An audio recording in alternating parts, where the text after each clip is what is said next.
Man, oh man. So we got in today, guys, the Panzer Arms M4 tactical shotgun. That is a full-on in-depth name for this gun right here. And you guys saw me recently do the video where I just gave my first thoughts and impressions based upon what I felt when I shot it.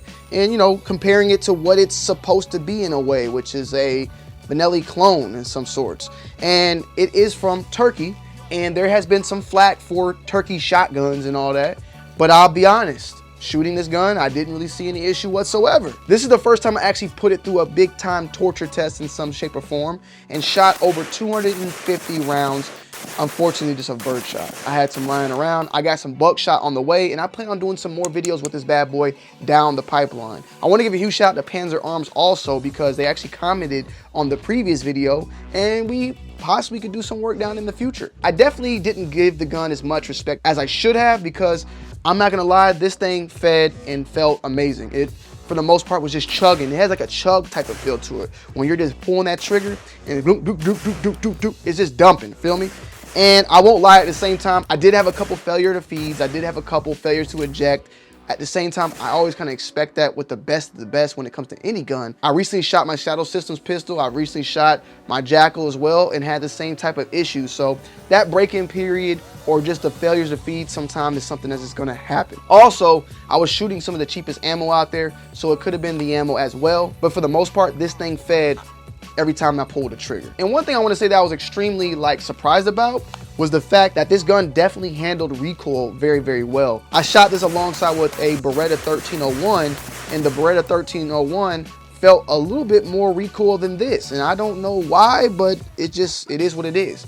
But I also saw people shooting a Benelli M4 and then shooting a Beretta 1301 and saying that the Beretta M4 handled the recoil better, and possibly because the gun is a little bit more heavier than a 1301. But for the same reasoning, I felt that on this gun as well. No real errors, nothing really bad whatsoever. I mean, like I said, it chugged it along. I had gloves on, it got a little hot, all the typical stuff that you see with a shotgun for the most part. But at the end of the day, after saying all these things and then you realize that you only paid $400 for this gun, that's where the gun becomes amazing. For $400, it definitely does what it needs to do, and it exceeds what it needs to do. I also said I wouldn't trust it as a home defense gun, but that's because at the same time, I hadn't shot it enough to even trust it at that level.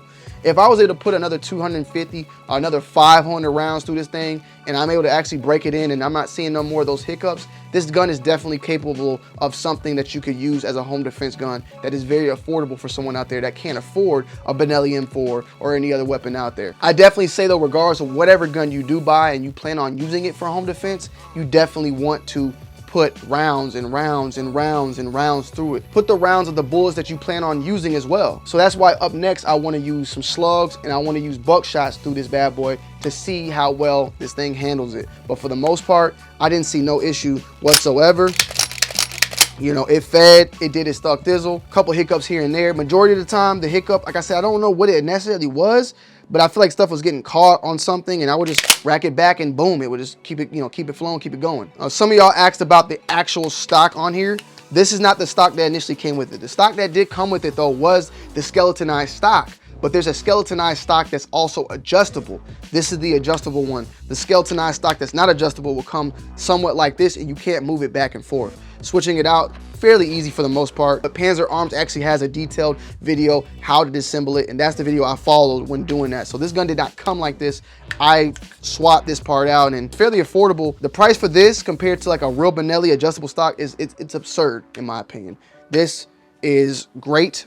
It's sturdy for the most part. It gets a little bit of wiggle, but that's just because it's in lock and you can adjust it. So it's, for the most part, it didn't give me issues whatsoever. When shooting this red dot did pop off. This has nothing to do with the gun though. It was more so just a issue with this red dot, which now how fun I had and how much I plan on actually shooting this, I'm gonna upgrade my dot on here to a Romeo 5. I had a Venom on here, which is good, but this mount is the actual issue. The mount, I think, is just stripped. It's just time for it to go. But there's different mounts you can swap out for it as well. There's different things you can do with the magazine tube to get more rounds in the whole entire gun as well. You can change the handguard out. There's plenty of different accessories to really have more and more fun with this, but in my opinion, I like it just how it is at this point. It fed well, it shot well, and I can't wait to have some friends come and shoot it along with me. So we're gonna do some more torture tests for this gun down the pipeline. Make sure you guys are tuned in. We're gonna definitely bang out more content with the Panzer Arms M4 down the road. And hit the like button, comment down below, and subscribe to the channel if you're new.